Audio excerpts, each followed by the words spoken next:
Huge thanks to OK Jazzy. They're your go-to for the 2026 World Cup and an incredible retro archive. They got decades of iconic league classics, from legendary 90s designs to the rarest club heritage kits. Whether it's a high-performance player version or a timeless vintage look, prices start at just £15, 4.5 Trustpilot rating and fast shipping.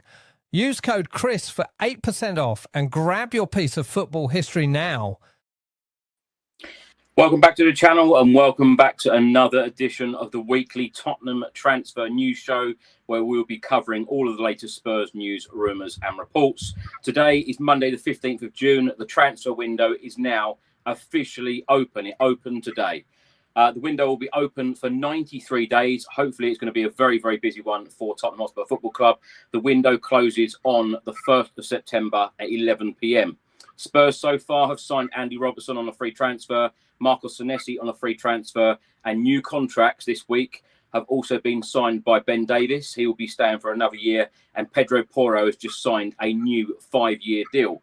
Now, we're live on YouTube, live on X and Facebook. Please do get involved. Let us know how you are feeling right now as a Tottenham Hotspur fan, and let us know what you make of the transfer window and what you'd like to see happen in the transfer window. Now, my name is Chris Cowlin, and this evening I'm delighted to welcome back channel regular Gareth McGuinness. Gareth, how are you?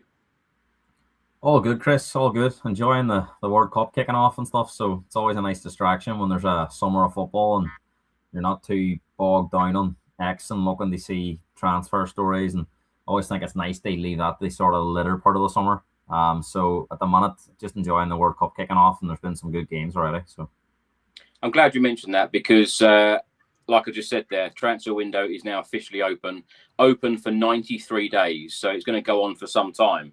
Now, let's talk about the signings so far. I know, Gareth, we're going to get into all of the latest news regarding potential signings, but I just want to get your opinion, first of all, on the signings so far. Andy Robertson, Marcos Senesi, who have now, of course, has gone off to the World Cup with Argentina. So these two players, hopefully, we're going to get a good look at during the World Cup. And new contracts also for Davies and Porro. But let's get your opinion first on Andy Robertson. I'm not a big fan of signing players that are on the decline or have had their best years behind them. And if you speak to a lot of Liverpool fans, which a lot of my friends in Ireland here are Liverpool fans, as much as they really admired Andy Robertson, suppose similar to the way the Spurs fans would be Ben Davies. He was there a long time, played a similar position, but I think they kind of seen over the last 2 seasons that he's declined just in terms of his physical attributes. You know, he's lost a bit of pace. He struggles 1v1 defensively against these wingers now that are very direct. You know, the likes of, I was watching a game last night and there's a big transfer topic around this Diamande, who Spurs were linked with in January. But you think about the likes of Semenyo's, you know, that we went through a period there in the Premier League where it was kind of more tricky, intelligent, sort of wide player, sort of number 10s playing in like a 3 across behind the striker, whereas we've kind of went back in the last couple of seasons, they more direct wingers. Teams are back in that kind of 4-3-3, whereas we had that 4-2-3-1 system in the Premier League for a number of years. It's kind of went back to that more direct style of playing. He really struggled against a number of the quality, pacey wingers, and I just think it's free transfer, but you know, is he going to be an upgrade on what we have? You can talk about experience and all that, but Spurs have signed players in the past. You know, I think back to Joe Hart, people thought that was going to be a good signing. Just because he's had success at, you know, at Man City, or Andy Robertson had success at Liverpool, doesn't necessarily mean he's going to come on here and have the same success. And whilst we do have a lot of young players, we do have a lot of experience. Romero's a captain and a World Cup winner, but hasn't, you know what I mean? That doesn't necessarily mean you're going to be a great side. So, look, I'll hope Andy Robertson does well. He's a fantastic role model for players. He conducts himself well. He gives everything. That's the one thing you'd say about him. You can't ever accuse him of not wearing his heart on his sleeve, and I've no doubt he'll do the same. But I just don't think he's going to have that impact that if we had been signing him 5 years ago, we'd have been excited. I just don't think it's the same Andy Robertson. So, look, he's probably going to be a squad player, but with our injury records, especially at left back, you know, Spence has had to play a lot of time there because he's been injured. if it's going to be, if we're not signing anyone else, I think Robertson's going to play a lot more games than what people think, because Udogie can't really go 5 or 6 games without getting injured. And my worry would be another season on, especially after him playing now in the World Cup, how fresh is he going to be against some of these wingers next season, and that will be a real weakness of us at the minute. What I would say though, Gareth, is Tottenham are clearly identifying Premier League experienced players, and they want to bring in a number of leaders, which I think that we have really lacked in recent seasons. Marcos Senesi, of course, is another free transfer coming into Tottenham Hotspur Football Club. Very experienced, good Premier League experience yet again. What do you make of this signing? Very different feeling around this signing. I think this is a top signing. I think if you consider it's a free transfer as well, but he's also a player I think improves us instantly. I think we're signing him on the up as well. I think his best years are to come, and you can see him having a real impact for Spurs. I mean, he was excellent for Bournemouth, and the way De Zerbi is going to play, you can see already. And I know we'll come on to talk about another player we've been linked with at centre back at Brighton, but Senesi's a ball playing defender. I think we lack that. As much as you can't be critical of Danzo, I know he made that mistake at the back end of last season against Brighton, but he gives everything. He's very much, a direct defender in terms of heading the ball and strong physically, but his weaknesses are on the ball. Whereas I think Senesi's a real ball playing defender and will suit the system that De Zerbi is going to put in place. So, no, and you look at Argentina's array of defenders, and the fact he's been called up tells you how highly he's thought of. Argentina have some top defenders, and whether he starts or not, I don't think so. I think they'll go with the Romero, and I think it's Sandro Martinez place. So, they're the two they won the World Cup with. So he'd probably be more of a squad player, but no, it's a big honour to be called up the squad that's got that much quality in it. It's a really good point that you brought up there, Gareth. And I know we'll talk about Van Hecke of Brighton shortly, but De Zerbi and Spurs are certainly after ball-playing centre-backs in this window. Definitely, and I think it's massively important that the manager gets to pick his players. We've had this before in the past where managers we were told they were picking the players, but they weren't really picking the players. And I think De Zerbi's in such a strength of position in terms of he kept Spurs up when nobody really believed that they were going to stay up. The performances improved dramatically. He was getting players that were out of form, under form. So I think he's probably the most powerful Spurs manager we've had for a long time in terms of they really have to back him now. I don't think they can afford to, and that gives him more power in terms of demands and who he wants. Because there was a big concern when Andy Robertson came in that maybe this manager isn't picking the players, but I can only think that the Robertson deal was done already, and there was no real option to reverse it. Maybe De Zerbi's okayed it as well, but he doesn't strike me as a De Zerbi footballer just because of his age and his attributes now. You think about De Zerbi's teams, it's all about running power, high intensity, pressure. Robertson can't do it anymore, and that's why he struggled at the back end of his Liverpool career. But I can only think that deal was signed and done, very much in January after, and Liverpool were short and they couldn't get cover for Shimikas. They couldn't get him back from loan. So I think that was one that maybe he had to accept. But in terms of identifying Van Hecke and Senesi, I think they're very much two signings that he's really after. So no, you can see that he's going to go from where Frank was more based on disciplined defending and rigid systems. I think De Zerbi is going to be a lot more flexible, and he likes his teams to take risks. And I think at times you're going to Van Hecke has made quite a number of mistakes at Brighton, but he's also contributed to a number of goals starting from the back. So, I've seen a lot of people comparing Van Hecke to Romero, and they're two completely different players. So you just have to see when he comes in, the Spurs if it happens. But no, I would be very much behind it because the manager is. The manager, in my opinion, has gained our trust. We have to support him in every decision he makes. Yeah, absolutely. It's interesting though, Gareth, isn't it? The fact that the two free transfers that are coming in, they're both defenders, and the two new contracts this week, Ben Davies and Pedro Porro, they're both defenders as well. Now, Tottenham Hotspur head coach Roberto De Zerbi on Pedro Porro signing a new deal. He said, Pedro is a very important player for us. This contract is good news for everyone at the football club. We believe in Pedro, and I'm excited to continue working with him and helping him achieve even more in the coming years. Sporting director Johan Langer on Porro signing a new deal. He said securing Pedro's future was an important priority for us this summer. Pedro is of an age where he can provide leadership and experience while still having room for further development. And Fabrizio Romano... I think the whole outlook has changed now with De Zerbi. I don't think Porro signs that contract if De Zerbi's not here. I think he's probably one of the players that would have been looking out the door.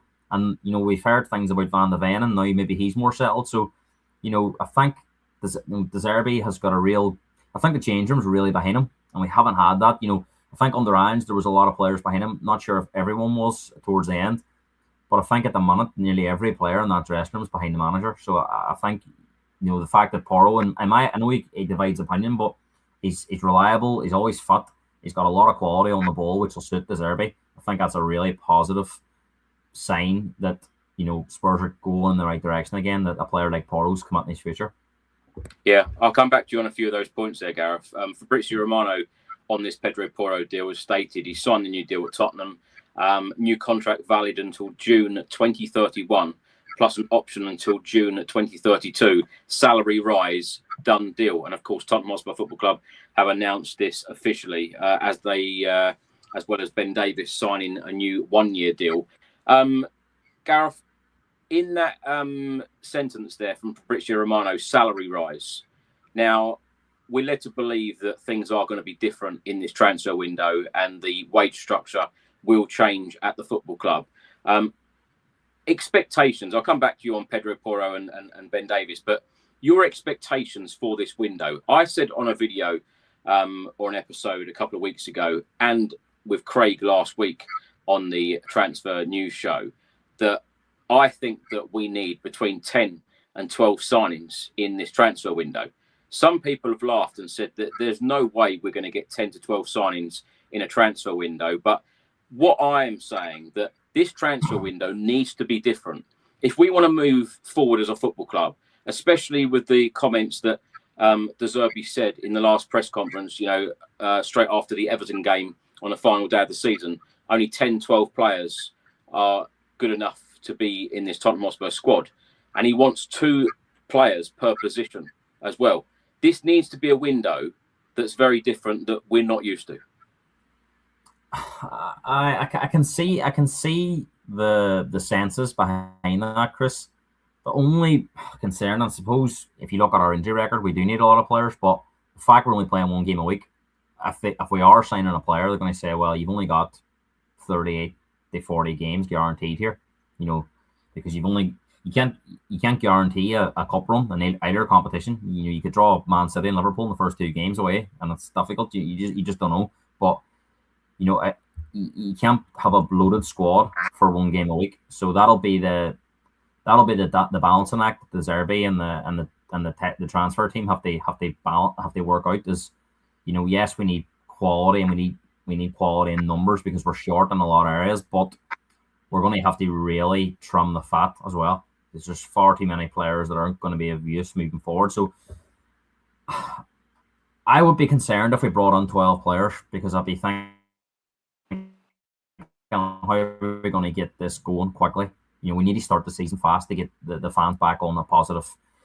Yes, we stayed up and we run a bit of form towards the end of the season, but if we don't start the season well, that's going to very quickly drain out of the fans, because they want to kick on. We can't be sitting at Christmas time mid-table. In my opinion, we've got to be challenging for minimum Europa League spot next season. I don't think the Conference League does us any favours, to be totally honest. If it came to a choice of finishing 8th or 7th, I'd probably rather finish 8th. But, top 6 has got to be a priority in terms of getting into that top 6 again. Champions League might be a bit of a stretch, but, we've seen it with Man United this season, Chris. 15th to 3rd, only 1 game a week. We're able to keep a lot of their best players fit. Bruno Fernandes benefited from only 1 game a week. Your best players can be protected better.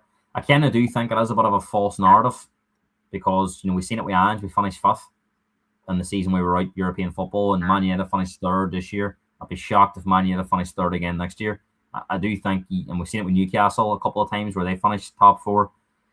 Teams then struggle to follow up because the Champions League is a massive asset balance with the Premier League. So I would be more than happy for 5 or 6 top quality signings to come on and then build on that for next summer in terms of getting back into Europe and build numbers around that. Because I just think if you bring in too many now, 1, it could take too quickly to get up to speed. And 2, there might be a lot of unrest in terms of if we do get ourselves sorted in the medical department, players are going to be struggling to play because you can only put 11 out. I know you're going to get some injuries, but we really can't afford to have the same injuries we've had in the last 2 seasons. And even if we did have that, we'd still only have that 1 game a week. So, if there's 5 or 6 players that's been brought on and all of a sudden they can't get enough game time, that's going to cause issues for the manager as well. So he'll be experienced enough and wise enough to know that. So for me, it's about quality over quantity. And really bring them players that can put your best players under pressure for their spot. Not just bringing in players, good players, but players you think, right, they can go on there and put him under pressure right away. Or 1, it's not even a debate, come straight on the team. I think that's what we've got to identify very quickly. Where's the weak areas in the squad, and get it done as early as we can.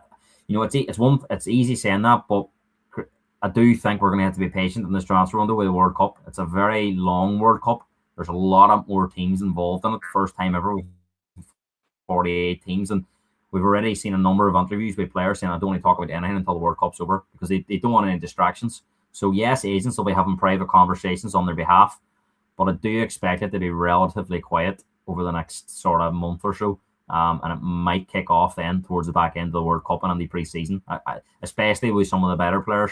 The free transfers were a bit more different because they were without a club and it was a bit more easier to negotiate. I just think most of the transfer business is probably uses 93 days. I think if we divide it out into 3, I think the last 31 days is probably where the majority of the action will come. And if you think about it, Chris, as well, Premier League starts later this season. It doesn't start until the 22nd of August. So realistically, there's only about a week of the transfer window left after that. So I do think it'll be a slow burner for a lot of clubs, not just Spurs.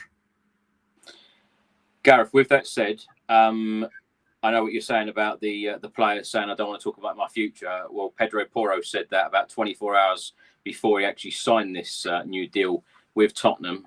Let's just get your thoughts on Porro signing the new deal, keeping a player like that, because I completely agree with you. I actually said this on an episode a week or so ago that there'll probably be a handful of players that were probably thinking in the summer, I want out of here, of Tottenham. But of course, now Roberto De Zerbi has come in and given these players huge confidence and belief that we can win football matches, and certainly what he did at the back end of the season, keeping Spurs in the Premier League. That's a big signing, or that's a big deal for Tottenham this summer to keep Pedro Porro, particularly on such a long-term contract. And of course, we touched on about leadership and experience. Ben Davies certainly has that in abundance as well. Again, I'm a bit torn on this one, Chris. He's been at the club a long time, great servant. But what benefit are we getting out of keeping him on all year? Maybe he's going to go into some sort of coaching role, but he's been signed as a player, so you have to treat it as he's going to be part of the squad. And again, he's another player, and he gives everything. But I think it's been pretty evident for a number of years now he's been on the decline. And, I was a bit critical of the club or De Zerbi, whoever was responsible for having Maddison on the bench when he wasn't able to play. I just thought that was, if he wants to go and support the team, he can go and support the team. He doesn't have to be named as a substitute. I just think cheerleaders and having people around just for the sake of it just creates a comfortable armchair sofa atmosphere. And I just don't think, if this is a ruthless club, Davis gets sent on, and big statement out. Thank you for all the service. Welcome back in a coaching role, or always welcome to be part of the club in some sort of way. But I just think, we're just giving contracts out of loyalty now. And I don't agree with it, because I'm looking at it now and I'm thinking, Udogie, Spence can play there, Davis and Robertson. There's not going to be another left back coming up, because where's he going to play? There's 4 there that can play in that position, so I just don't see that happening. So between Robertson and Davis, I would have much rather preferred the money to be spent on a top left back. They push Udogie, and they being fitter because look, Udogie's got all the quality, but in my opinion, he's far too comfortable. I think whenever he's fit, he knows he's going to play. And too many times he's down, needing the physio on, and then all of a sudden he never seems to come off that seriously injured, and he's out for a few weeks. So I think, a top left back coming in puts him under pressure. I don't think Robertson or Ben Davis can do that. Gareth, Enoch and the Lewis family are going to be so heavily judged on this transfer window because this transfer window, and I always say a transfer window is important, but when you finish 17th twice in a row, yes, the first time we won the Europa League under Ange, had a lot of injury problems, but last season, of course, there's a real reality that Spurs were going to get relegated. It went to the final day of the season. Now, how important is this transfer window for the owners? It is important, and it was a very different feeling finishing 17th this season to last season, because last year we were under no real pressure. I think you knew 6 or 7 games out. We were too far clear to be even dragged in the relegation battle. I think we stayed up by something like 12 or 13 points, so it was very comfortable. And those teams below us couldn't really put a result together. So, whereas this season was probably one of the more difficult relegation battles of all time. West Ham relegated with 40 points shows you that, it was very, very tough on them to accept that, because in most seasons that would have been fine for them. But we got out of it. But it's about really now putting yourself in a position, not just that it doesn't happen again, Chris, that there's a lot of rival fans and they're having banter, of course, but they're saying, this top big 6 is a bit of a muff now because Spurs 17th twice in a row. Yes, we won the Europa League, but at the minute you can't really argue for the club that we are a big club unless you start acting like a big club. And big clubs won games of football. Spurs haven't won enough games and domestically for 2 seasons now. So that's got to be something that they put right very, very quickly. I suppose the club would argue that last summer they went big on Xavi Simons, they went big on Mohamed Kudus. They tried to get Morgan Gibbs-White, that fell through because of Forest. So they would argue that the change has been happening, but obviously the manager wasn't the right fit. That was the first thing they got wrong. I do think there's a lot of pressure on the technical director, sporting director. A lot of fans are against that. Are they going to make a decision there? It doesn't seem at the minute that that's going to happen, because you would think that they would have done that already by now. So is he going to get another chance?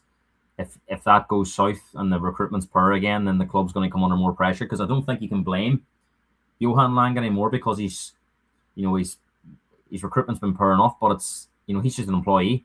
If they're going to keep him in place, then it'll be the club this time that takes the fall for it. So it's got to be a very, very important summer for not just this season but future seasons, because as this is, it's all right if we have it's not good enough if we have one good decent season and finish 4th or 5th, and then next season we're short because we haven't got the squad to compete in Champions League. We need to make sure over the next 2 transfer windows that we've got a squad capable of challenging for Europe, because if we don't finish in the top 4 this year, we need to go again next summer to make sure that we do.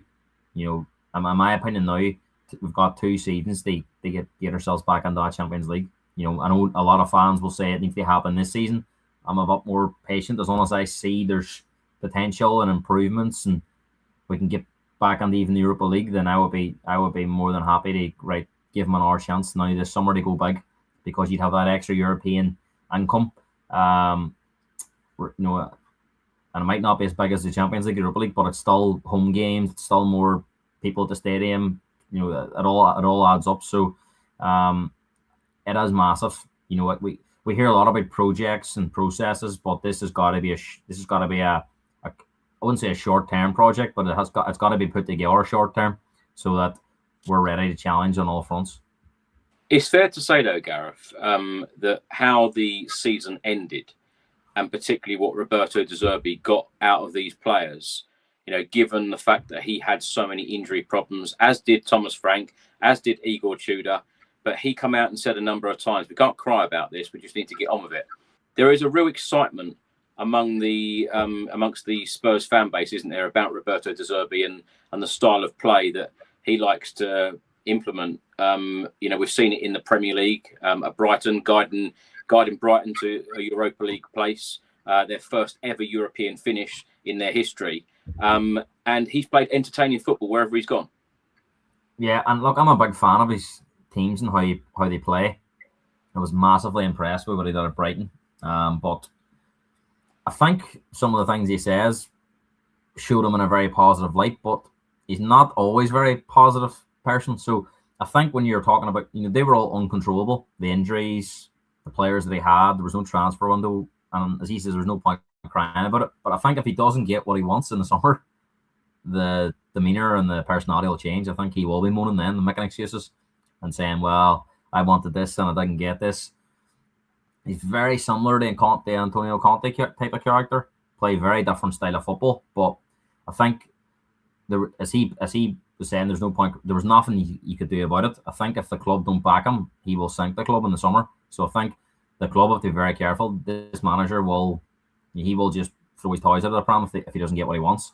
Some people will actually like that. A lot of people were a fan of how Antonio Conte, remember the Southampton press conference, a lot of fans backed that. I didn't necessarily agree with it. Yes, he made some points that I agree with, but I don't think it's good to do that kind of thing in public. And I think De Zerbi's another character. He is a very public speaker. So, this could blow up very, very quickly. If the club don't back this man, he will sink them like quicker than the Titanic did. So, it'll be interesting to see how this relationship goes between the Lewis family and Vinay, Johan Langer, and De Zerbi, because it seems very positive at the moment. But this man can change very, very quickly. Because he did say he didn't agree at Brighton. There was a lot of stuff being said, about players leaving and not being replaced. And this is Tottenham. This is a bigger club, so he will expect more as well. So, but if it gets the club to go bigger and braver, then I'm all for it. I think it's fair to say as well that Brighton and their hierarchy, they do speak very highly of Roberto De Zerbi still. And I know there's a lot of reports stating that they had a big fallout, but they do speak very highly of him. I just want to read you this quote from former striker and captain Teddy Sheringham on the transfer window. He said, "The most important thing for Tottenham to remember is that if you just bring in the same sort of players that you always have, that you've already got, and they're all good players, you'll end up in the same position again.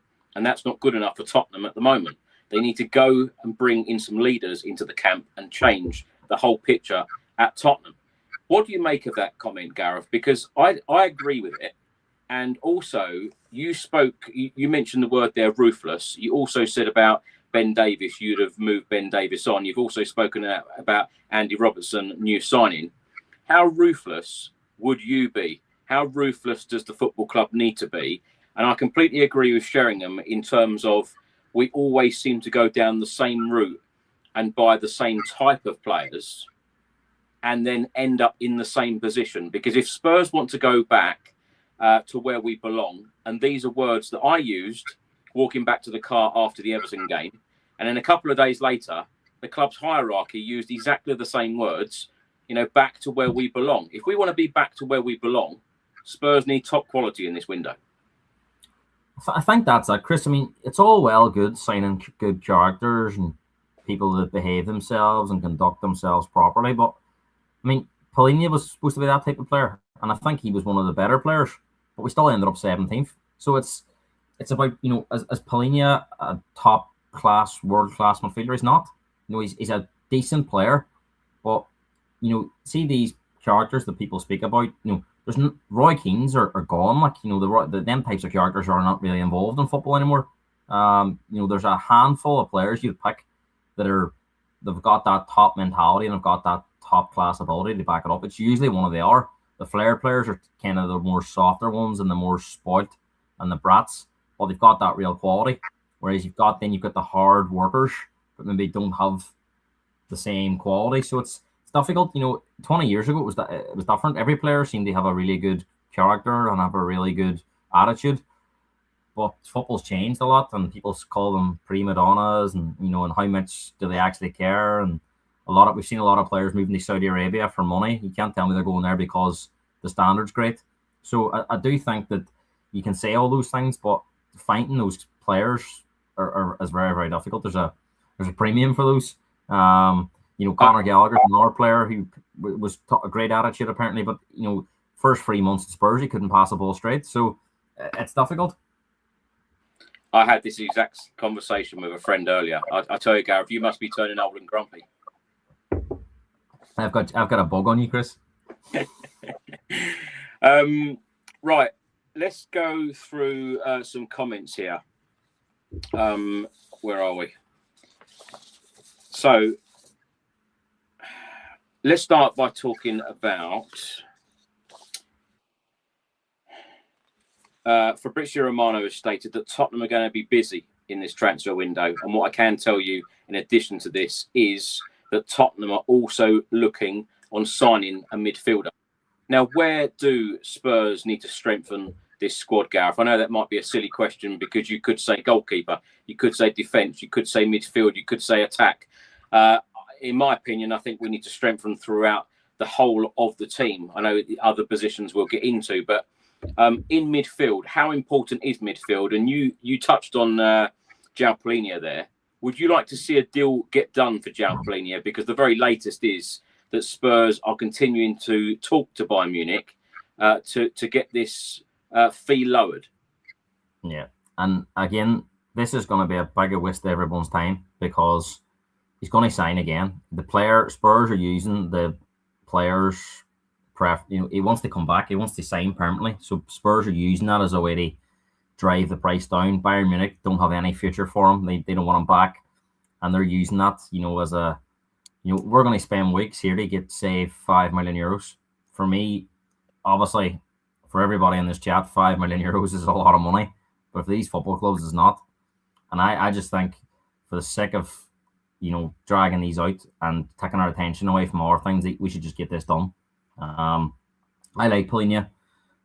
Very good squad player, in my opinion. I don't think he's a player that you want to see every week. I think he's the perfect type of player coming on when you're 2-0 up and players are running out of steam. He can put out fires. He can win tackles. He's passionate. He's got a great attitude. But you don't want to see Palhinha at home, the Coventry next season, trying to break somebody down when we're trying to get a goal. He's not that type of player. So I think he's a perfect squad player for us. The fee is going to be a decent fee. I would just pay as a 25 to 30 million euros. I think that's roughly what we're talking. I would just get it done now. 26. We're trying to get it down to 20 million euro. Just get it done because no one's going to argue with that. I know it's a business, but I just think for how much time and energy is going to be put into this now, for the sake of a few million euros, I just don't get. I don't get it. But in terms of where we need to strengthen, Chris, I think you made a good point. But all those areas, we need to strengthen. The priority for me is the spine of the team. A goalkeeper, a top centre back. I think Romero's going to go. I really do. So a top centre back, if that's going to be Van Hecke, I know people are divided on that, but De Zerbi's going to pick a ball playing defender, and he knows Van Hecke. He's very highly thought of. So I do think it'll be Van Hecke for Romero if it happens, because you still have Van de Ven there who looks like he's going to stay. You have Senesi that's come on. You've got Danzo. And I know there's a lot of talk about Viskovic, but we'll see what happens there. And you also have Dragusin. Now, he may move on, but you could say that Ben Davis could play in there if needed. So, again, we have to. You can only put so many players in your squad. So the fact that Ben Davis has signed that he's staying, so he's not going to be getting moved out. So I would imagine one centre back comes on, and Romero possibly leaves. But come back to that. We need a top ball playing midfielder, somebody that can get on the ball, with his back to goal, and take it in areas and be brave. And that is going to be hard to find. There's a real lack of players that want to do that, and a real lack of players that can do an absolute T. We need somebody, in the mould of, someone like Rodri at Man City at his best. Somebody that could go into them areas and take the ball and play forward. The likes of your Madisons, your Xavi Simons. We need I was surprised that it took so long for Ederson to move from Atalanta, but he's gone to Man United now. He was a player that was linked with Premier League teams for a long time. I think he would have been a brilliant player. Another one yet in the chat, Adam Morton.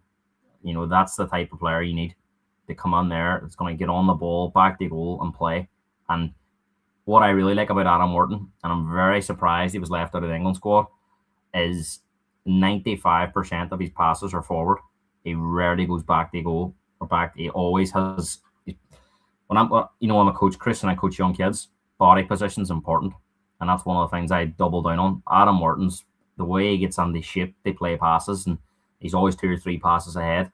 He always seems to be in the right shape to receive the ball. I think that's the kind of, I don't pay a lot of money, but I would pay 100 million for Adam Morton, because I think you'll get a player at the peak of his powers for the next number of years. But he'll have all our options, and that'll be the thing that you have to look at, and what can we convince him that makes him come to Spurs. And Alex Scott's another player I've seen somebody said there, but I think he's more advanced, more like a number 8. He's further up the pitch. So for me, I'd be prioritising the number 6. And Adam Morton would be top of the list, I think. And then a striker. We need a top quality striker that can score, in my opinion, 20 Premier League goals minimum. Because Solanke and Richarlison, look, we can speak about their quality, but they're just not fit enough. And we just can't seem to get a run of games out of them. Solanke's, I think he's got the ability to be that type of player, but he just can't, for whatever reason, stay fit.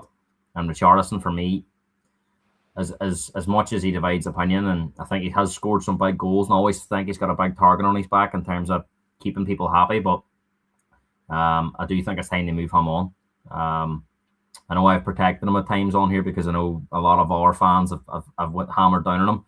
Do I think he's good enough? No. But I do think some of the criticism is over the top, and he can be like a scapegoat at times. But I think we need to move him on. Possibly move Solanke on too, Chris. And I was a massive fan of him when we signed him, and I still like him. But I just think that he's had far too many injury problems in his career to be reliable now.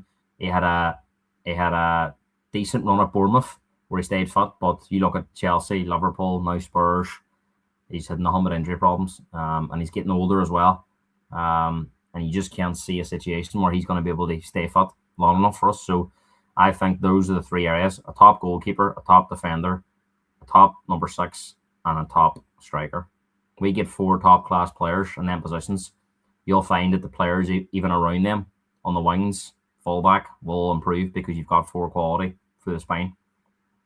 How much would that excite you, Gareth, as a Spurs fan, if Spurs went out and spent £100 million on a player? Because Ange Postecoglou always said Spurs aren't going to go out and spend £100 million on a player, but we've heard that this transfer window has to be different. We've heard from the Lewis family, the owners, the hierarchy, saying, actions speak louder than words. The Lewis family have got a lot of artwork for sale this summer. They're trying to raise £200 million. Do you think that money could go to someone like Adam Morton, 100 million? Well, we can all cross our hearts and hope they die, but I wouldn't hold my breath on it. But look, Ange... No, but in all seriousness, though, Gareth, in all seriousness, it has to be different, doesn't it? It has to be different this year. It does. And whether the club want to spend 100 million on a player or not, times are changing, and a decent player now costs 60, 70 million. So, whether they want to or not, they're going to be getting to that stage at some stage, because it's rare you see players move now for anything less than 50 million. That seems to be kind of the going rate for anyone that's half decent. Getting players for 20 or 30 million now, it's very rare you see it. We've seen, was it last summer, we've seen Bournemouth sign a player for 40 million. I think it was the striker 2 seasons ago. They replaced Solanke, Elvin Nielsen. They spent about 40 million on him.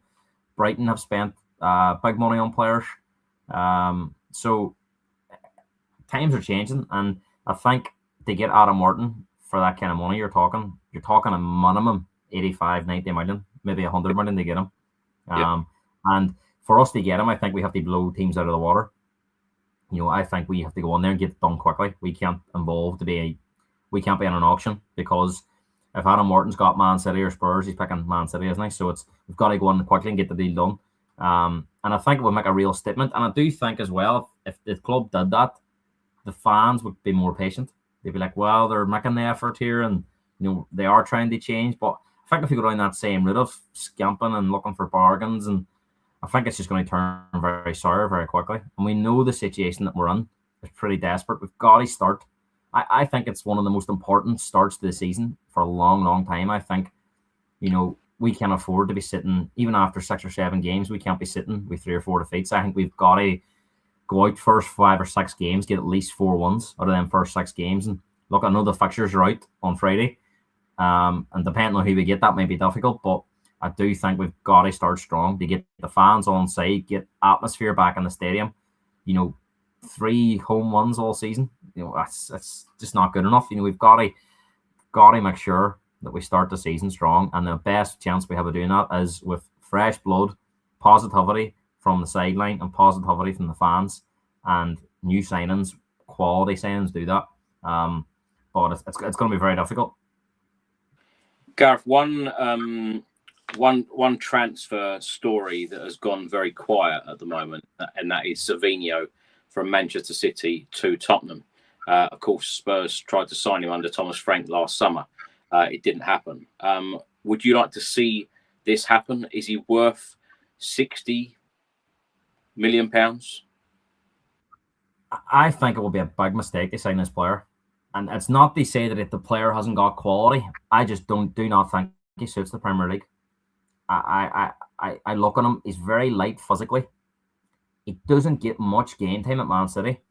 And he hasn't done really in his whole time. He doesn't score a lot of goals. Kudus started his Premier League season at Spurs quite well, and he faded. And West Ham fans had said that happened at West Ham, but I think Kudus has been unfortunate as well in terms that West Ham was a mess, Spurs was a mess, managers chopping and changing. I don't think Savinho's a better Premier League footballer than Kudus, so I don't really see the benefit in bringing them on. I think we need to sign somebody. Wingers are very important to his system, though, aren't they, De Zerbi? They are, but I just don't think that Savinho is the right.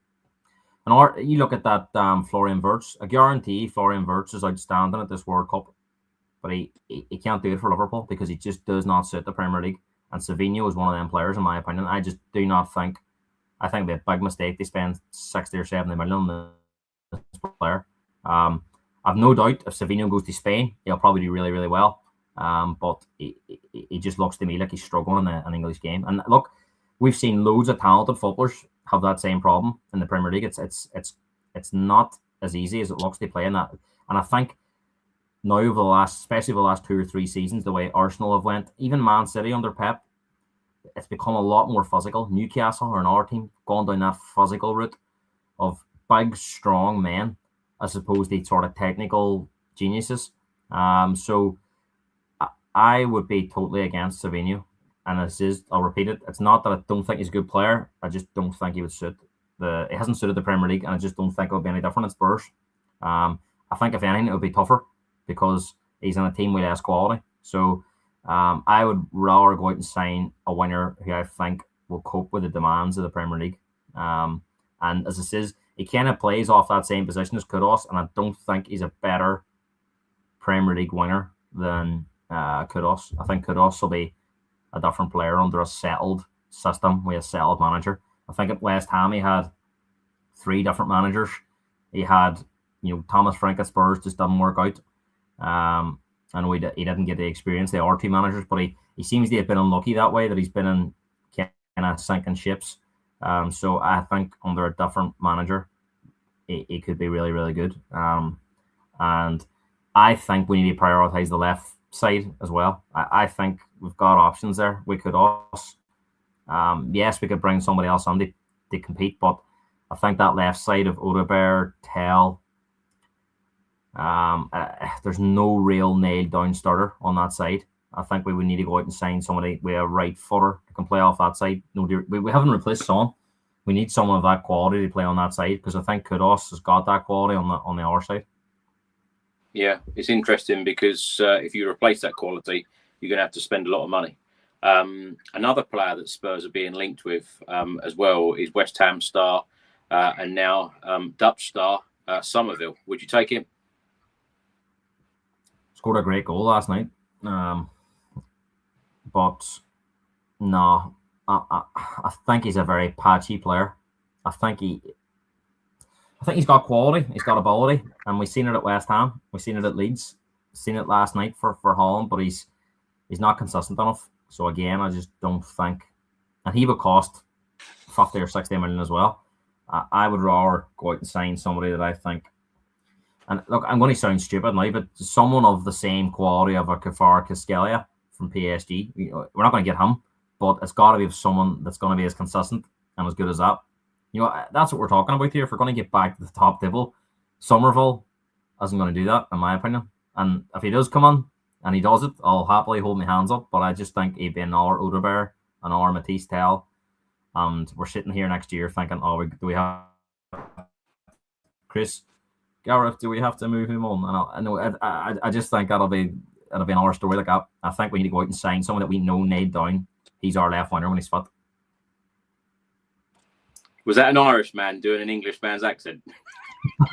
Very poor. But I can see it now. Right. Let's move on to John-Paul Van Hecke. Now, Sky Sports have just reported this evening that Spurs still want to add another defender and are pursuing Brighton star John-Paul Van Hecke. Fabrizio Romano has stated negotiations for the centre-back to Tottenham continue after personal terms agreed days ago. Spurs are pushing to get this deal done. The player, during or whilst at the World Cup, he said, I've also said very clearly that I would have liked clarity for myself before the World Cup, and I have that. But then for now, it's about myself, and it's clear. I just want to play at the World Cup as well as possible. That clarity will probably come after the World Cup when I make that step. Then it's clear to everyone. Now, we've seen and we've heard from Paul Barber, the Brighton CEO, that Brighton want a decent price for Van Hecke. Some reports are stating 50 to 60 to 70 million pounds is in his last year of contract now. First of all, Gareth, how much is he worth? And would you like to see him in a Spurs shirt? He's worth whatever the club feel he's worth. If the club think he's worth 70, 80 million, they'll pay it. And I think this one, I'm actually going to make a prediction. He's not going to play for Brighton again. He's not going to be playing for Spurs until the very end of the window. I don't think he'll be a Spurs player by the time we kick off our Premier League season. I think this one will run to the end. If he does come in, if Spurs get this deal done, who's going to be the centre-back pairing? Who's going to be the starters? Because you've already said we don't have European football. Yes, we hope to go far in the League Cup. We hope to go far in the FA Cup, domestic competitions. But of course, the Premier League, week in, week out. Who's going to be our centre-back pairing? Because it's also, worth noting that Roberto De Zerbi has said himself, and we've seen it ourselves as well, he doesn't like to make that, too many changes in games to his starting 11. I think it'll be Van Hecke and Van de Ven. I think Romero will be gone after the World Cup. And I actually think we could possibly start the season with Senesi and Van de Ven. I think this Van Hecke one's going to get done at the end of the window, just purely based on, I think Brighton are a tough team to deal with, but he's only got 1 year left on his contract. So the fact that he said he wants to go to Spurs as well puts him in a very difficult situation. And I think they're going to hold their nerve as long as they can. And realistically, Spurs know that they have to sell him, because his value is going to decrease in January. He's not going to sign a new contract. So I think this gets done and gets done pretty late. It's going to be one of those ones that runs all summer. I think we sign him in the end for about 50 million. I think Brighton are saying they want about 70 at the minute. I think we'll get him for about 50 million plus maybe some add-ons, performance-related add-ons. They make it look a bit sexier for Brighton when they put out that they sold him. But I just think this is a difficult one, and we're going to have to be patient on it. So I think Senesi and Van de Ven start the season for the first game. And I think once the window closes, Van Hecke comes in. Well, he comes in right away. And, Spurs keep 2 or 3 clean sheets, and it's very difficult to bring him in. But I think he's pretty much De Zerbi's main man, so he gets into the team some way eventually. But I think we're going to be. I think you're going to be saying that name all summer, Jan Vol Panheka. I think you'll be saying it on deadline day possibly as well, and it's a 11 o'clock job. I really do. I just think because of the contract situation, it's going to be one that runs. It's not as simple as Brighton don't have to sell him, and it's up to Spurs to put the money up. I think they know deep down they're going to be selling him, but Spurs is going to try and drive it down. So, and in this instance, we're talking maybe 20 million. So I think this will run quite late in the window. But I actually think you can pretty much count him as a Spurs player. I do think it will get done eventually. Well, Gareth might be right. I might be mentioning him for the next 93 days. So watch this space and keep up to date with all of the updates on this channel. Now, let's talk about Tottenham Hotspur centre-back Luka Vluskovic. Now, a couple of days ago, of course, all of this started with David Ornstein from The Athletic, him stating that Brighton have made a £30 million offer to sign Luka Vluskovic from Spurs. 19-year-old Croatia defender favours a move to Brighton as best step for development and mutual trust with Hertzler. Now, Sky Sports have stated that Brighton have made a £30 million bid for Tottenham's centre-back, Luka Vluskovic, the 19-year-old who established himself as one of Europe's top young defenders on loan at Hamburg last season, is keen to move to Brighton, but Spurs are unlikely to accept the current deal on the table. Sky have also stated Tottenham have immediately rejected Brighton's €35 million offer for Vluskovic. A new offer from Brighton is very likely to follow. A verbal agreement between Brighton and the player is already in place, and Brighton are currently the most concrete club in the race. Today on Sky Sports, former Tottenham Hotspur player, captain and manager Tim Sherwood has come out and said that Spurs should not let Vluskovic go to Brighton, especially for 30 million. He said, "I'm not sure why you'd want to sell a player like that. He is a prospect. They signed him last season. One thing Luka Vluskovic won't want is to come to Tottenham and not play on a regular basis. If he's not going to play, loan him out to Brighton. Then you can see him play against Tottenham's opposition week in, week out, and then you can make a proper judgment." Gareth, what do you make of this situation? First of all, let's break this down. What do you make of the bid from Brighton? I think this is a complete non-starter. I think this is just a smokescreen from Brighton, to be honest. They try and delay things, maybe possibly, until they can maybe get somebody in to replace Van Hecke. But I think this is going to be one that there's no way Spurs sell unless we're talking stupid money here, unless we're talking 50 or 60 million for a player that's never kicked the ball for us. I think that becomes a very different conversation then. But they're not going to let one of the most talented and sought-after prospects in Europe go for peanuts, which in this day and age, 30 million is peanuts. I remember last summer when Liverpool were trying to sign Mark Gahey, that the deal fell through at the last minute because Crystal Palace couldn't get a replacement. I think Spurs will keep this as a backup option at the end of the window. If Brighton are playing hardball and then they finally say, right, we'll do the deal at 50 million, and then they go, oh, we haven't got a replacement, so the deal's off. Well, Spurs can go, here's Vluskovic at the end of the season. Here you go, take him on loan. I think that's what'll probably happen. I think this Van Hecke deal will run on quite long, and if Brighton haven't got a replacement done, it'll only make it drag on even further. And I think if it gets to a stage where they finally accept what Spurs are offering for him, the player kind of makes a fuss that he's not going to play again and he wants to move to Spurs. And if they go, well, we haven't got a replacement, we can't sell him, Spurs and go, here's Vluskovic at the end of the season. Because let's be honest, Vluskovic isn't going to play anyway. We can all sit here and say, oh, he should be given an opportunity, but hand on heart, how many Tottenham fans around the world have watched them consistently? Yes, they might have seen the odd video. Yes, they might have seen the odd goal he scored. But hand on heart, I haven't watched them enough. I know we played a bit of pre-season last year, but playing a Premier League football at the top level is so much more difficult. We've seen a situation with Arsenal, with Saliba, where they gave him plenty of time to develop on their Premier League player. He went on loan to different French teams, and they brought him back when they thought he was ready, and that really paid off for them. I think with Vluskovic, we have to be very careful that we don't bring him in too early, and we have to keep utilising and that growth and that development. So I think a Premier League loan would make sense.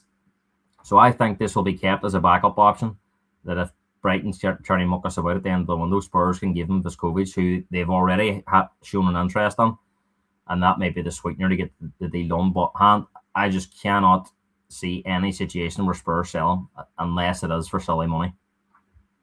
When David Ornstein of The Athletic has stated for best step for development and mutual trust with Hertzler, it's a weird one, Gareth, isn't it? Because if you put yourself in the player's position, you are probably thinking, Spurs are after John Paul Van Hecker. Spurs have just signed Marcos Senesi. They have Van der Ven. They have Danso. They have Radu Dragusin, which, he could probably go out the door. But when you look at Tottenham's defence, particularly in that central area, where is Luka Vlahovic going to be fitting in? Where is his game time going to come from? And it's a funny one, because when you have top players, talented players who go out on loan, and I'll use Mikey Moore as an example. Mikey Moore, he's got, all of the fans singing his name. He's playing a lot of game time in Scotland. And, we could go through a number of players where they go out on loan and they get a lot of game time. And then they go back to Tottenham. And then that game time just simply isn't there because of signings, because of current players, etc. That must be very, very difficult on a player. So when you put your, you put yourself in that player's position, how must Luka Vlahovic, what must be going through his mind right now?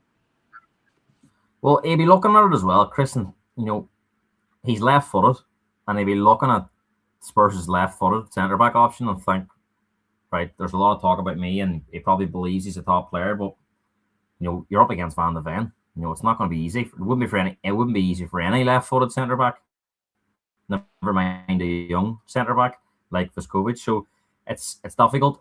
I do think this kid will play for Spurs sooner rather than later, to be honest. Van der Ven may well stay this summer, but I think if Spurs don't get Champions League football next season, he could be on his way out. He has contract situation. If he doesn't sign in the next 12 months, it's going to become precarious next summer. I think he would only have 2 years left next summer. So you'd be getting to a stage where if he's not going to sign, we'd have to think about cash now, I think. So I do think this will be the replacement for Van der Ven. It's rare you ever see two left-footed centre-backs play in the same team. I can't think of it ever happening. Most managers prefer a right and a left footer just simply for balance. So I think going to Brighton for a season would be best for his development, and I think he'd be playing in very much a ball-playing team as well, which if De Zerbi's going to be here for a number of years, it'll be an easy transition to Spurs in terms of style of play. Of course, the expectations are different, but will Brighton want to develop a player on loan for a fellow Premier League side? Because for what Brighton do, they seem to be very focused about what they're doing and their future. And is it realistic that Luka Vlahovic goes on loan to a Premier League team, especially Brighton? Well, they've signed players on loan before, so you could say the same thing about Spurs. The Spurs want to develop Matisse Tell for Bayern Munich when he went on loan at the start. But it does happen in football. We see a lot of top clubs get loans as well. So I know what you're saying, but I think for a talented player, Brighton would bring him on because I think he improves them right away. If he's as good as what they believe he can be, even if it's for one season. Or it could be one of those ones where if Spurs have a brilliant season next year and Van der Ven commits his future, then there may be an option for Brighton to make it a permanent option if Spurs are interested at that stage. There might be something put in there that there might be an option to buy if Spurs are willing to do business next summer. Because I think if Van der Ven commits his future in the next 12 months, it becomes a very different conversation around Vescovic, because he'll probably turn around his agent and go, well, if Van der Ven signed a new 5-year deal, I know contracts don't mean everything, but you have to go on the fact, well, it's going to be there for at least another couple of years. Where am I going to fit in? And then there may be a situation where Spurs may have a top young defender on their hands, but they might already have a better one in their team. And look, Van der Ven for me is an outlier in centre backs. There's nobody else can do what he does. You know, Vuskovic, I'm sure he's a very talented player. You know, there's no smoke without fire. He's obviously got a lot of ability. But, you know, in modern day football, Van de Ven is a Rolls Royce. You know, a lot of teams play with a high line, play that pressing football, and he has got recovery runs like nobody else. So it's going to be very difficult for any centre back around Europe to displace him. You know, if Van de Ven was on the Man City team at the minute, you know, they would be having the same conversation. How are we going to get somebody in here if he's looking to leave? There's no one really in my mind that can replace him. You know, you'd be saying, yes, you know, Vuskovic will be coming in if Van de Ven maybe left next year, but he's a totally different centre back to Van de Ven.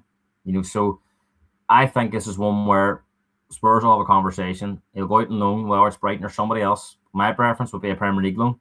I know yours would be, Chris, as well. I don't agree with these foreign loans. But I think if Van de Ven commits his future, then Vuskovic likely has no future at Spurs. But that's banking on Spurs. I think for Van de Ven to sign a contract, Spurs are going to have a serious season.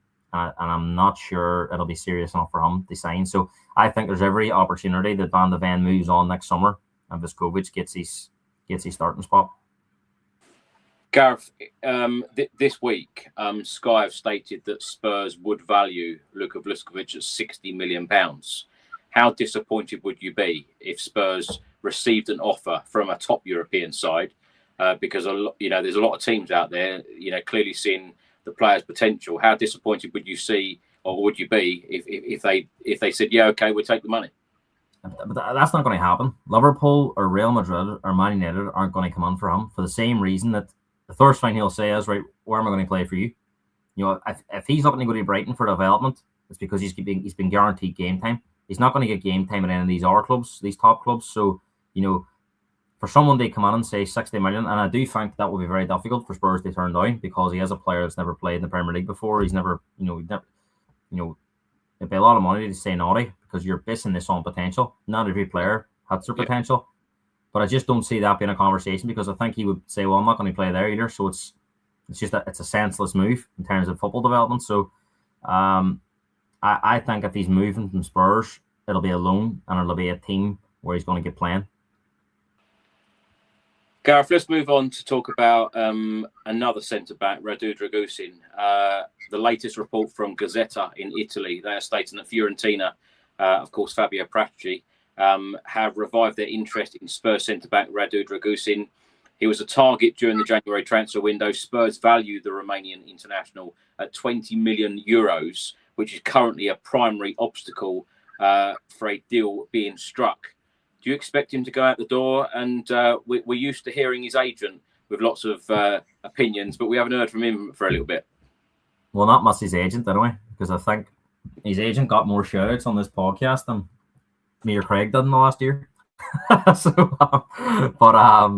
No, in all seriousness, I think for the player, he should move on. I just don't think it's worked out.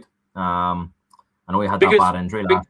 Because I think it's fair to say as well, a player like him, he'll be wondering right now, why are you signing all these centre backs, Marcos Senesi, John Paul Van Hecke? Surely he knows these days are numbered at Tottenham as well. Not that his agent needs any encouragement, but I'm sure Dragusin's give him a nudge. They say, look, we need to engineer a move. I'm not going to get much game time here. It's not really worked out for me at Spurs. He had that bad injury last year, but I just don't think it's worked out from the start. I don't think we've ever seen the Dragusin that we've seen at Bologna or at Romania for international football. So I think he will move on. And look, it might be one that we have to cut our losses on. There's not a lot of money. These Serie A teams don't have an abundance of money. So €20 million is probably a lot for Fiorentina. I don't think they're in European football next year either. So, they're probably not got an embarrassment of riches. So I think we have to cut our losses. What did we pay for him, Chris? Around €30 million, was it? Do you know what? He must be kicking himself, the fact that he chose Spurs over Bayern Munich. That's all I say. I don't think it would have made much difference. I don't think he would have got on that team either. I'll be honest, but maybe it would have worked out better. Who knows? Sky have just reported, do not rule out a permanent move for João Palhinha if Spurs can agree a fee with Bayern Munich after the set option price expired at the end of the season. Spurs face potential competition for his signature from Sporting. That's not new news. We knew that already. let's talk about strikers, because a lot of Spurs fans are saying at the moment that De Zerbi is, or the club are prioritising the defensive side of our game rather than in the final third. And it's fair to say, Gareth, that we really struggled in the final third all season under all three managers. You've mentioned Solanke, you've mentioned Richarlison, Kolo Muani turned out to be an absolute disaster in this Spurs side. And of course, we've had injuries to a lot of forward players, including Wilson Odebear and Mohamed Kudus. Now, Sky have stated here, De Zerbi wants to bring in another striker, perhaps with the ability to play across the whole front line, to give him a variety of options in case Tottenham's injury crisis does not let up next season. Now, you mentioned Richarlison and Solanke. If Spurs were to offload one or even both of these in this transfer window, who do Tottenham go after? Because the reports that we've seen recently, and this is a player that we have been linked with in multiple transfer windows, is Dusan Vlahovic, and another one is Serhou Guirassy of Dortmund. What top strikers are available for Tottenham to go out and purchase this summer? Is Harry Kane available, or if we can get him back, that would work out. But everyone comes with Harry Kane. Yeah, there's a shortage of top strikers, and there's no point saying Mbappe because it's not going to happen. So Vlahovic is just a non-starter for me. I don't see that happening. I don't want him anyway. He's past his best. Arsenal went out and signed Gyökeres last year. Man United went out and signed Šeško. They were the two strikers on the market, and you wouldn't say that any of them have set the world alight. So it's very difficult. They look at these other leagues and think, are they going to do it? Probably the most, and Isak was an R1, hasn't really worked out yet. Yes, he was injured, but I mean the biggest success in the Premier League over the summer in strikers was Igor Thiago. He scored over 20 Premier League goals when nobody really knew who he was. And look, no doubt if we had assigned Igor Thiago, people would have said, "Oh, who's he?" And it might just be one of them one season things. Who knows if he'll follow it up again this year with Brentford? But it's going to be very difficult. I think we need to sign two strikers, one out-and-out striker and one that maybe is flexible. I don't want to see any more loans. We've done this before with Muani and Werner, and it just does not work out. Loan signings, and especially loan signings that are other people's crap, and I just can't do anything like that anymore. I can't go through what I've went through with Werner and Muani again, because it actually would put you off watching games because they're just not good enough, and then it's unfair on the players because they're getting heavily criticised, but they just haven't got the ability. So I don't want to see anything like that again. Somebody mentioned Ramos there at PSG. I don't see that happening because I think Ramos is different to all the options the PSG have. A lot of their forward players are kind of more wingers, and he's a different type of player to that. So I would be surprised if they let him go. Osimhen's an R1 being linked. Not convinced. Leao at AC Milan. I think he would be a decent signing because he could play off the left or through the middle. Gareth, with the club lacking Premier League experience at the moment, can you think of any realistic signings within the Premier League for Tottenham in the forward areas? And it's funny, isn't it? The report again states, and we've heard this one before, players that can play along the front line, on the left, in the centre, on the right. Do we need someone just to be a number 9? I think we need different options. I think having that out and out 9, and then somebody that can play as a 10 or off the wing or off the left there front 3. But there isn't a lot of options out there. I'm going through the teams in my head. Anyone at Arsenal or Chelsea's a non-starter. Same with Liverpool, Man City. The real top ones. And then you look at Brentford, Igor Thiago. You wouldn't bank on him to do what he did last year again. Brighton, Danny Welbeck was their top goal scorer. You just don't see that happening. You wouldn't want to go down that route of Danny Welbeck. And then I'm thinking Everton. Beto at Everton, I like the kid in Die, but he's not a striker. He's more of a winger. I think he could be, he'd be one that I'll be looking at. Yeah. But he'd play more off the left side. Somebody mentioned Marcus Rashford in the chat, and I just think that brings in more problems than it solves. I think he would be one. I'll actually make an exception. I would take Marcus Rashford on loan, just purely based on the fact that when he's on loan at clubs or he's in the last year of his contract, he plays. See, as a 1 year solution, he could bang on 30 goals and then you ship him out the door, because see, as soon as you give him a contract, he'll down tools. I like the fella at Bournemouth, Krippy. I think he could be a potential superstar, but again, not got a lot of experience. Somebody mentioned Evan Nielsen there. No, not consistent enough for me. So look, if you're going through the Premier League, Chris, there's a lack of strikers that you would hang your hat on. So yeah, I think we're possibly going to have to look at Europe. But Krippy, I think will be a really good signing. But again, he's more of a wide player, or like an inside forward.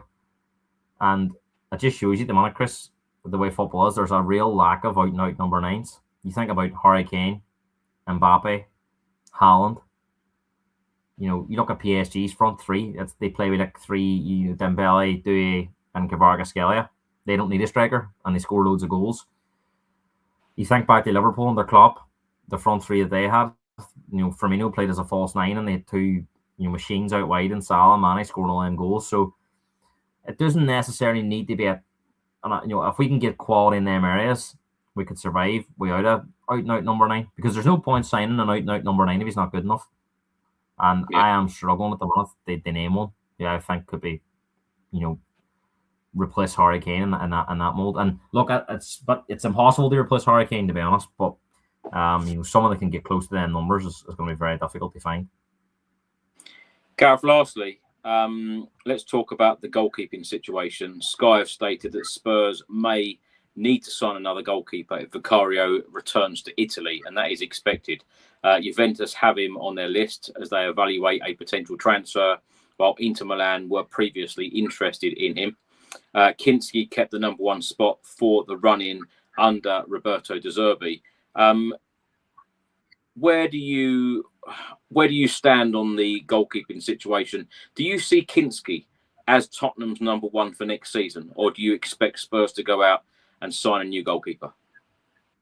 No, I would expect us to sign a new goalkeeper. I think Kinski has shown signs of promise. And I do actually think he could be a really, really good goalkeeper in years to come, but I just think he needs a bit more experience. So I think keeping him there as a secondary option. And it's difficult for goalkeepers, isn't it? Because you're relying on injuries, really. They get chances. It's not like you can bring them on for the last 15 minutes of a game. It just doesn't work like that. You get the odd cup game, but I think for goalkeepers it's so difficult, because I actually think I was at the Newcastle away game in the Carabao Cup, and he made a mistake for the second goal, and he hadn't played it. He played one game up until that against, I think it was Doncaster. It was Halloween. He played once, so it's difficult for goalkeepers. And then he was brought in for that Atletico Madrid game. I know the pitch went against him. Pitch was a disaster, but he had an absolute disaster that night. And then he comes back in, he got a run of games, and he looked like a very promising young goalkeeper. So, I think we need someone with more experience. Who that is, I don't know. I'm not his biggest fan in terms of just the way he behaves, but I think Pickford would be a really good football signing. He's a solid goalkeeper. He makes big saves. He's got a lot of experience. I don't know him personally, so it probably sounds harsh, but there's just something about him that I don't really like, and I think he gets up to a lot of antics. But I think if he's a goalkeeper, you probably enjoy him. Well, he's playing for Everton, Chris. He's not playing for Barcelona. So, if you go to Everton, we have a decent offer. He's the England number 1. He's used to dealing with pressure. And I think he had a really good season as well at Everton. He made a number of big saves, and I think he is one of them goalkeepers. If he was your goalkeeper, you probably love him, whereas a lot of rival fans don't like him. And I know England aren't stacked with a lot of great goalkeepers, but he's held that spot for a number of years now. He's played in big games, internationally. He's played in the Euros final. He's played in World Cup semi-finals. And I think Premier League experience, I think he would be a good option and someone that maybe Kianski could learn off, because I do think Kianski's got a ceiling that he could be Spurs' number one goalkeeper, but he's just not ready yet. Reece says here, Dean Henderson. Very, very good shot stopper. Very good penalty saver as well.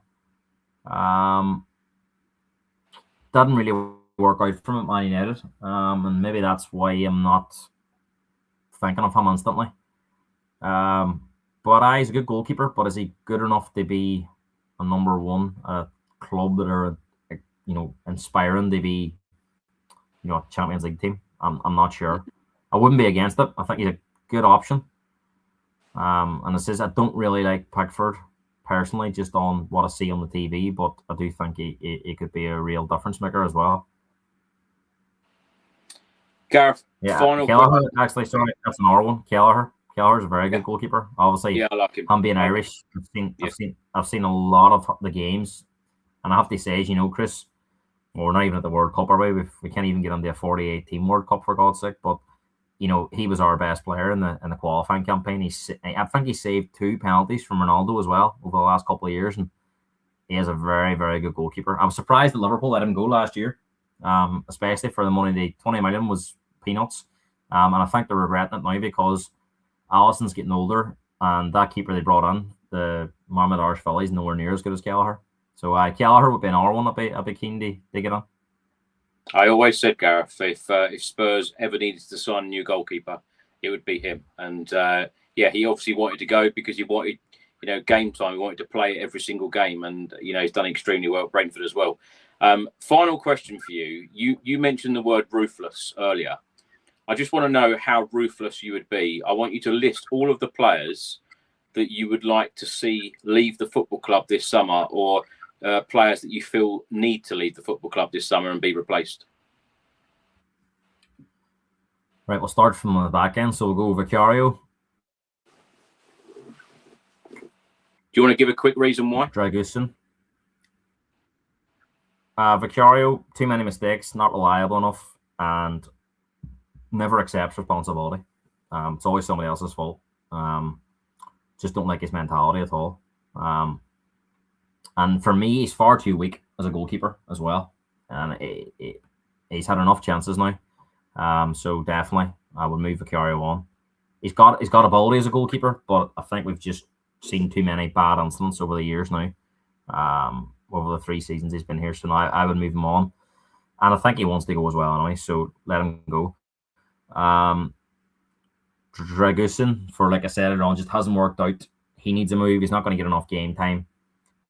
And he'll be better suited to the European League. I'll leave Davis out because he signed a contract, so it's a non-starter. He's staying. Basuma's moved on, as we know, which is the right decision. I'm torn on Sarr, Papi Matar Sarr. I really am. I really like him. I think he's got so much potential as well, but will he get the game time under De Zerbi? That's it. I don't think he'll suit. I don't really know what his position is. I know Thomas Frank was playing him a bit higher up as well at one point. He's not a number 6. I am struggling. Maybe he's been a victim of the chopping and the changing at Spurs as well, different managers. But look, I wouldn't be disappointed if Sarr stays. Maybe give him another chance. But he's never really consistently got performances here at this club. So, but he's a young player, so maybe that'll come. I would definitely keep Bentancur. Massive fan. I think when he's on it, he's top player. Just hopefully now he can get over his injury problems. Bergville, I would definitely keep. There's a serious player in Bergville. Whether it happens at Spurs or somewhere else, but I really think that kid's got serious potential. Polina, I would sign him permanently, and that gives us an option on there as well in the 6. Archie Gray definitely stays. Kid's got a lot of ability. But it's going to be an interesting one. We have Chris. We De Zerbi. Where does he play? I think no, he's been shipped he needs around. a knuckle down position. Yeah, 100%. Yeah, I was going to say he's been moved around far too much now, and it's all right. Fair enough with injury problems, but he needs to settle now in a position. Where he'll get that, I don't know, but I would definitely keep him. Odebear, I know he's injured, but I've seen enough with Odebear, I think, that there could be something there. And I know a lot of other people have it the other way about, but I'm not a big fan of Matisse Tell. I would ship him out today. I'm not a fan. I actually think Odebear will be a better player than him, but I know a lot of people have it the other way around. Kudos stays 100%. I think if he gets a good preseason under him, he could be a real threat for us. Richarlison and Solanke, I'll definitely move them on. Mattis, I'll move them on just purely based on Richarlison. He's been here long enough now. Can never question his work ethic, his passion, but the quality just isn't there, and he's had too many injury problems as well. Solanke, really likable player. Thought he had a really strong first season there, but just too many injuries. So I would move him on as well. Madison and Xavi Simons, Kulusevski, they're all very much unknown, Chris, at this stage. I think Xavi Simons, from what we've seen in glimpses, could be a real superstar, but he's not going to play now until January, so it's irrelevant what's happening. He's not going to be moving. Madison, 100% stays. I think we really missed him when he was injured, but we need a consistent Madison. That's the one thing I would say. Kulusevski, no one's going to look at him with his injury record at the minute. Whether he kicks the ball again, he did put out an Instagram thing there to suggest that he could be playing, but until you have to see it now to believe it, Chris, because he's been injured that long. You just do not know. So no, he stays, and hopefully we get him fit and firing, and he's a top player. And I think if you get Madison and Kulusevski going, and you get Xavi Simons back in Christmas time, January, you'll probably not get the best out of him maybe the season after, but top player, I think, potentially. You mentioned Christian Romero. If he did end up staying, would you be pleased? No, I think we need to move him on. I think he's let us down on too many occasions now. He's not reliable enough. And I'm not sure how interested he is, Chris, to be honest. Yes, in certain games he's looked interested, particularly that final that we were at in Bilbao. I thought he was outstanding, but I think his heart is possibly in Spain somewhere. And when it comes to Argentina national, he's never injured, never fit, never seems to let them down. I just don't think he's as interested in playing for Spurs as he is for Argentina. And you can always say that playing for your country is big honour and whatever, but I think with him it's night and day. And yes, he's had some brilliant games for Spurs, but I just think as a captain we have been let down too many times. So I think we can try and get as much money as we can and move him on. And look, I've nothing against him, but that's where I am with him. I just, especially last season, club captain, the mess that we were in. And, he was the captain, led us through it, and he let us down more times than enough. So, no, I know a lot of Spurs fans will continue to back him. But it gets to the point now where it's insanity backing him, because you just know he's still got that rashness and that lack of discipline in him. And I think moving him on will be the best situation for everybody. Gareth, thank you so much for joining me this evening. We will be back again next Monday to review next week's transfer news, rumours and reports. Let's hope that we are talking about a new signing, because I believe that Spurs have a lot to do in this transfer window. Gareth, where can people find you on social media if they wish to follow? Well, thank you, Chris, for having me on. I know this is the start of our summer Bonzana transfer talk, so looking forward to it. As I said, I think over the next few weeks, stuff might come out more, and especially towards the latter end of the World Cup, we might find that we might be on here for hours, Chris, talking about all the stories. It's a bit easier at the minute.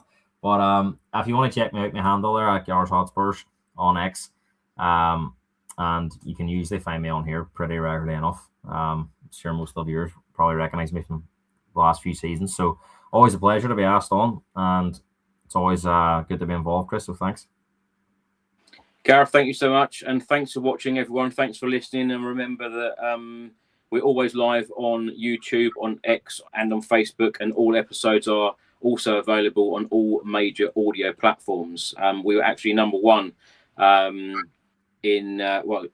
number one. We were actually listed in the top 10 in the charts in 9 different countries last week. So thank you so much for all of your incredible support, and thanks for watching, and thanks for listening on a continuous basis. And as I said, we'll be back next week. Number 1 next week, yeah, exactly. Gareth, thank you so much. Thanks, everyone, and we'll see you soon. Come on, you Spurs.